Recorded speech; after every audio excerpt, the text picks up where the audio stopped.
Magandang gabi po sa inyo, Mike at Mel. Ngayon po, nandito po tayo sa Makati City para sa interview news. At saka, meron po nakahuli cam,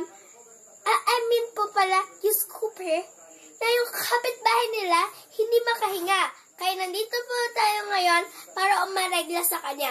Gaya nga po sa Kapamilya, Channel TV, ABS-CBN, or TV4, ay binalita rin po to sa lahat ng istasyon. Bakit nga ba? Tanungin natin ang biktima. Yan po siya.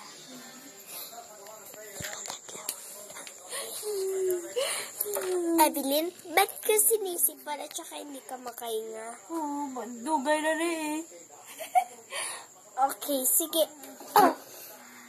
Matagal na pala eh. Alam mo, nandito ngayon tayo sa Bacol. Kaya mga ilanga, hello po. At saka po, pwede natin interview na rin yun ah. Just break po tayo ha. Just a minute lang po.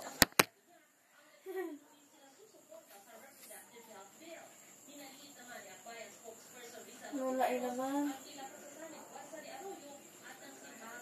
Nagmiwang na si Garoy. Ano mo, si Gloria makapaglaro yun.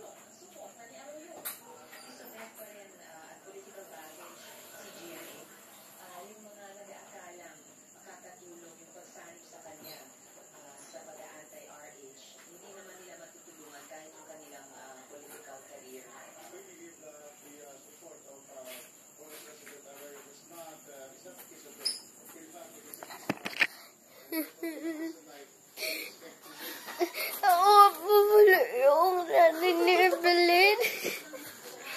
At saka po, nalulus na po siya ngayon. Nahirapan na po siya humingi. Sabi ba? Sana totoo din. Tsaka po, nahihirapan na po ako. Alala po kami sa kanya. Kasi po, wala po kami puntos sa ospital. Wala yan. Sorry po. Yan lang po talaga yung gusto ko ipaabot sa inyo. Tsaka po kung may tulong naman po kayo paniipot. Sige po, ipot na niya na po sa puso foundation. Balik ko 3 hours. Tsaka po nagsulat na rin po ako sa wish ko lang kasi ilang araw na rin daw dinanamdam. Salamat po.